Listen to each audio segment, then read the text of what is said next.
welcome to episode 44 of the Roadcast. About 10 days ago I had the pleasure of a conversation on the Sheep Farm podcast with Dom and his brother Christian. One of the things I talked about was a sense that we are, even if we don't realise it, we have a sense of belonging to a tribe. And I wrote an article about it just to expand a little bit deeper into the subject, and it began to reveal some interesting questions, and it's those questions today which I'm going to go into. The first one then is, what does it mean to find your tribe?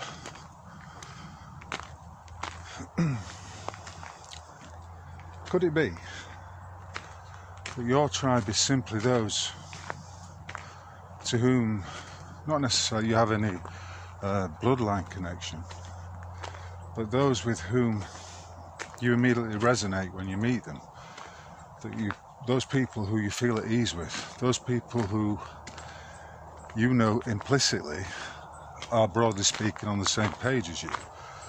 You know, those individuals who do not swallow all the guff and all the propaganda that they are bombarded with, for instance. And so to find your tribe would simply mean to find those with whom you resonate, with your natural connection with those who challenge the official narratives, who challenge the bullshit. And on the subject of narratives that need to be challenged,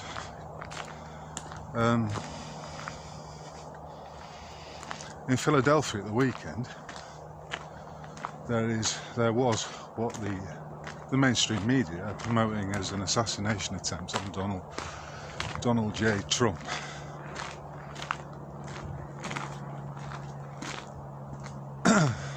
I'm going to post a couple of photographs that would immediately suggest to anyone who has an eye and an ear for these false flags, these false narratives, just two photographs which sum it all up completely without any need for any explanation.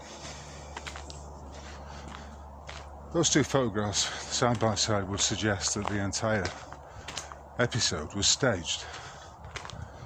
For instance, there's the anomaly of the Secret Service man firing off his rifle 3 shots in the background on the roof behind Trump, at which point Trump dives down behind the podium and then a few seconds later springs back up again with blood smeared on his ear and giving what I understand to be the communist salute with his right hand, a clenched fist, which is a symbol that he's fond of. He uses it a lot. Now, given that Trump is an actor and he's but one arm of the deep state, it was undoubtedly controlled by various handlers. Why would this not be staged? Interesting to note also that Alex Jones was all over this from the very beginning. Once the footage had been released of the incident, and he, you know, without question was pushing the narrative that this was a genuine assassination attempt. From what I saw, I didn't watch it all, the coverage never asked the question, was it staged? Was there a possibility that it was a false flag incident? The effect of it already is to cause division. You've got a considerable number who people who regard Trump as some kind of saviour with his MAGA, Make America Great Again slogan and all of that. Me, I don't trust any of these politicians. but I think they're all representing various interests, and it's not difficult to dig out where Trump's interests lie in terms of his support of Israel, of Zionism, his involvement with the Rothschilds, his connection with Epstein, and his propensity to be a lifetime actor. And what a great actor he is. I mean, in the clip that I'll show you, he's saying, wait, before he gets up. And then you've got this clutch of security agents around him, one of which is a woman who is attempting to give them all a bear hug from the front. Now, if she was a genuinely well-trained and competent secret agent who's there to protect Trump, why would she do that? Why would she, in the open, put her arms around the front over her colleagues' shoulders and partly around Trump? Why would she do that? I mean, what purpose would it serve? Are we supposed to think that she was bravely shielding him with her body? Because at that point, surely the priority would be to get Donald Trump out of shot, literally out of shot. As always, you can, if you've paid any attention to any of these false flags, you will see that the narrative is as holy as a string bass, or maybe should I say a pair of decrepit underpants. And so, you know, if we come back to the question of tribe, to which tribe is Donald Trump affiliated? Where do his interests lie? On whose behalf is he working? These are not unreasonable questions. And if it was a staged event, a false flag, what was its purpose? Some people would say the first question would be to ask what draconian measures will they be seeking to bring in? The powers that be, that is. Qui bono? Who benefits from this? Well, you could argue certainly Donald Trump and his promotions team will benefit immeasurably from it. So I think the natural state of the world is for people to be in a tribal, to be living their lives in a tribal context. And if that were not the case, why is it that the system of control goes to such great lengths to keep people divided?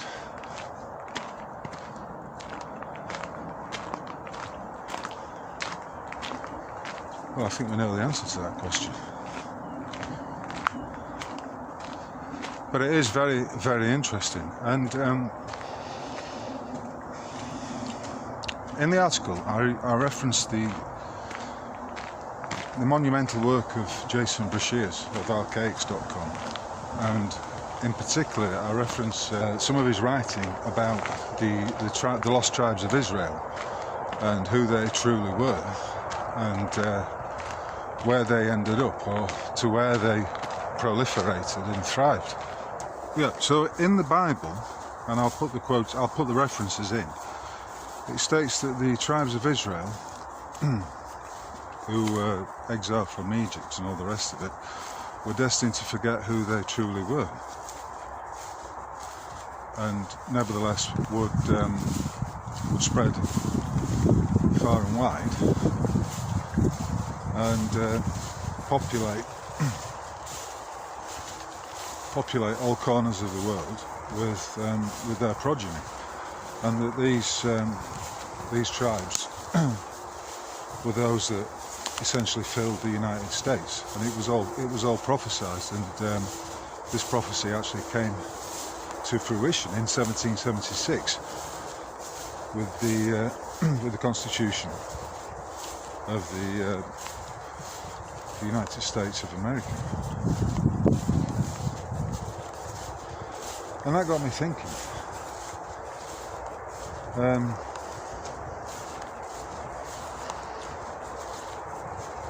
Does it not make sense that people have forgot who they truly are, and that, you know, the whole mixing up and the fraud behind the tribes of Israel, with the Jews placing themselves falsely at the centre of the narrative, is all spilling out now. And of course, people are finding increasingly there's a lot of people stepping forward and saying that their belief in Christ, their belief as Christians, has suddenly recurred to them in like the sense that they've been reborn, or they've had a realization of that Christ consciousness existing within them, even though it may have laid dormant for some time. And I understand that completely. But how interesting if it turns out that is the case, that we have this latent knowledge, this latent or dormant knowledge of who we truly are, and we are acting out some kind of historical prophecy or a historical narrative that goes forwards and backwards in time, and that these are just echoes of what has happened previously. The analogy of the rock being dropped, the stone being dropped into the pond, and the ripples going out in all directions. You know, if we get rid of the notion that history is a linear movement and realise it more as a spiralling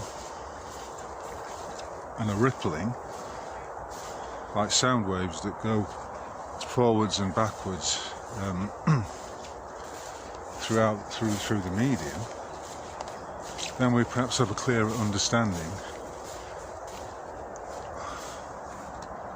of what it's all about. But on another level, a more what should we say? I don't know if practical is the right word, but a sort of more grounded level would be that, you know, many of us have a sense of who we are, and a strong affinity with those from the locale in which we grew up. So, for instance, it was no surprise to me that Dom, Chris and myself got on so well and had a great conversation, because it was really like just sitting down in a pub, having a chat with a couple of blokes from your neighbourhood with whom you're pretty much on the same page. You know, and in that sense, you could say there's something tribal about that. And where does it all come from? Well, it's a consciousness, isn't it? It's an awareness, an awakening of those connections that exist between us. And because we're in a perceived reality, that means it's all mental. So that energy, that energetic imprint, if you like, that is like a ripple or a sound wave spreading out from its source, is that which we tap into if we're tuning in to the frequency of the other. And when you feel that connection, then it's just very natural to tune in to that frequency, and for the other to reciprocate it. You're both tuning in, or you're both receiving, while simultaneously broadcasting these mutual frequencies. You could argue that is what happens when people fall in love as well. Again, it's a perceived reality, so the love is the perception of the connection between the two souls. You know, and also,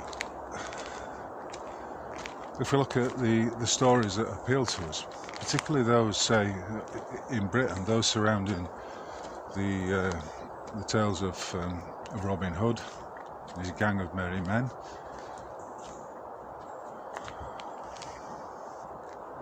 and of course the legends of King Arthur and his Knights of the Round Table. Aren't those about tribes, about the tribal nature of our realities? Some people would also argue that we have, because we have a bloodline and a DNA that we share with our siblings and cousins, etc., that they are our tribe. But because I would say that's not the case, largely through my own personal experience, but also through the fact that because it's a perceived reality, those who have a similar perception to you are not necessarily those members of your family. I know in Dom and Christian's case, it's a wonderful thing because they have something very rare, insofar as there are two siblings of the same family who are very much on the same page and resonate. And you can feel that between them. There's a lot of good-natured banter and piss-taking. And we talked about this in the podcast.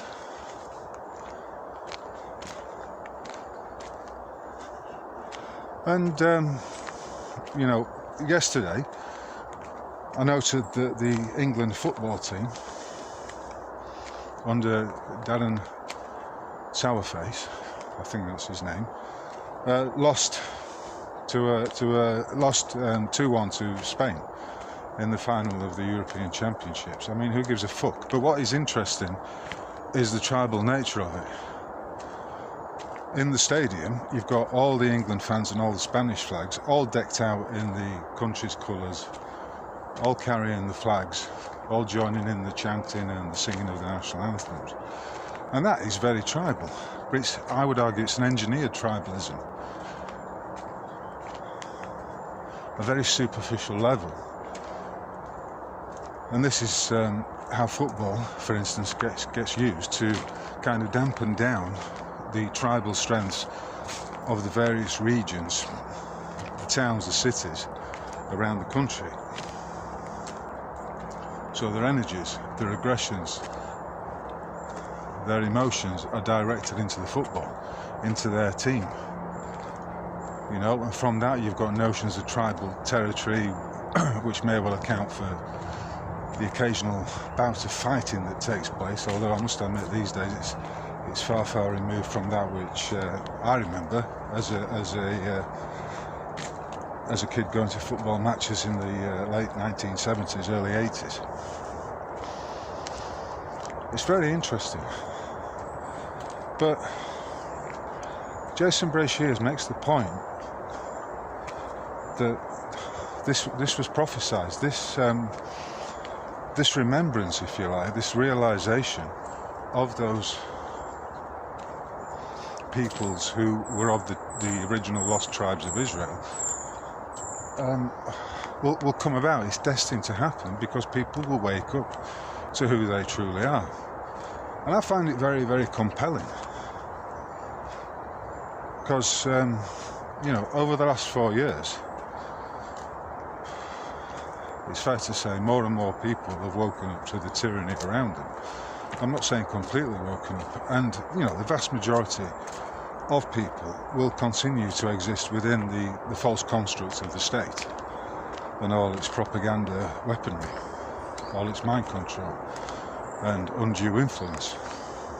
But that doesn't matter, because really those who are outside your tribe are outside your tribe. You're better off directing your energies to those within your tribe to whom or with whom you feel a mutual resonance, shall we say. So on that basis alone, I would expect to see more of this. And it may, you can see it now. I mean, a lot of people are waking up, for instance, to the realization that voting truly does make no difference, that it's all a con, that it's actually a selection process. And so they're turning their back on it, and they're seeing things clearly, some for the first time. And that awakening, that rise in consciousness and understanding of what's going on is a wonderful thing to see. And I think it's growing exponentially. Once that it's like the genie, once it's out of the lamp, there's no going back.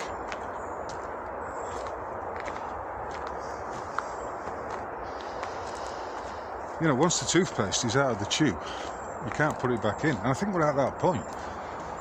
Some of you may say, well, you've just been hopelessly optimistic. And I understand what you're saying, but when I speak these words intuitively, I'm speaking them as I know them to be. I'm not making it up. Remember, it's only those who tell lies who have to go to elaborate lengths to explain a particular narrative, which is, brings us back to this, the incident involving Donald Trump. Was it staged? Was it real? Was his declaration and intonation, fight, fight, fight, was that a genuine spur of the moment act of defiance? Or was it a rehearsed and scripted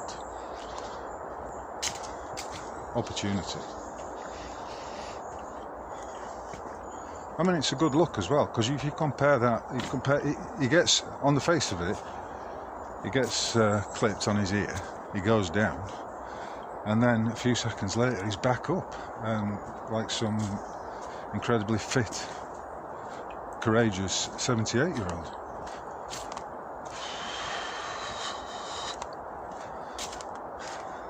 So I'm not buying it. I am very sceptical of the entire thing, because of who Trump is and who he represents and all of it. And in that sense, of course, all the world truly is a stage. And I've said this before, and I'll say it again. We're all actors playing our parts. Sometimes we come on stage left and exit stage right. Other times maybe we fall through a trapdoor. Other times the curtains come down on us. But, whoever we are, wherever we are playing roles. We're acting out our narratives. But if we're in a simulation, a perceived reality, it's very interesting for us to take notice of that and see whether the events that happen around us with a peculiar and marvellous, within a peculiar and marvellous calendrical pattern, I would suggest there is evidence of the nature of this perceived reality being a simulacrum, a construct, which is not to take away, of course, from its the superb, glorious quality of the glorious divine quality of it all. Again, it's all about perspective. How do you see it? I'm walking through Old Knowe Woods at the moment, to the west of Strelly, and if the sound is, if you can hear it in the background, the sound of the M1 is being picked up. It's quite close by, even though I'm in the woods.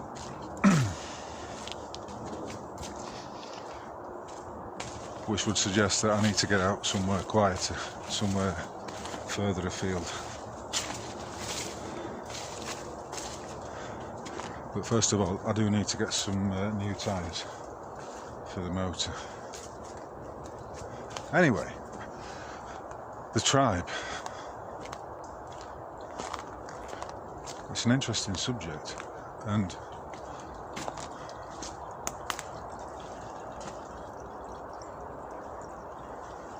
why wouldn't it be? Even as a child, I can remember the tendency we had to form gangs, to form alliances, allegiances with those individuals with whom we resonated, who we got along with, to put it simply. Interesting to see this stream running through.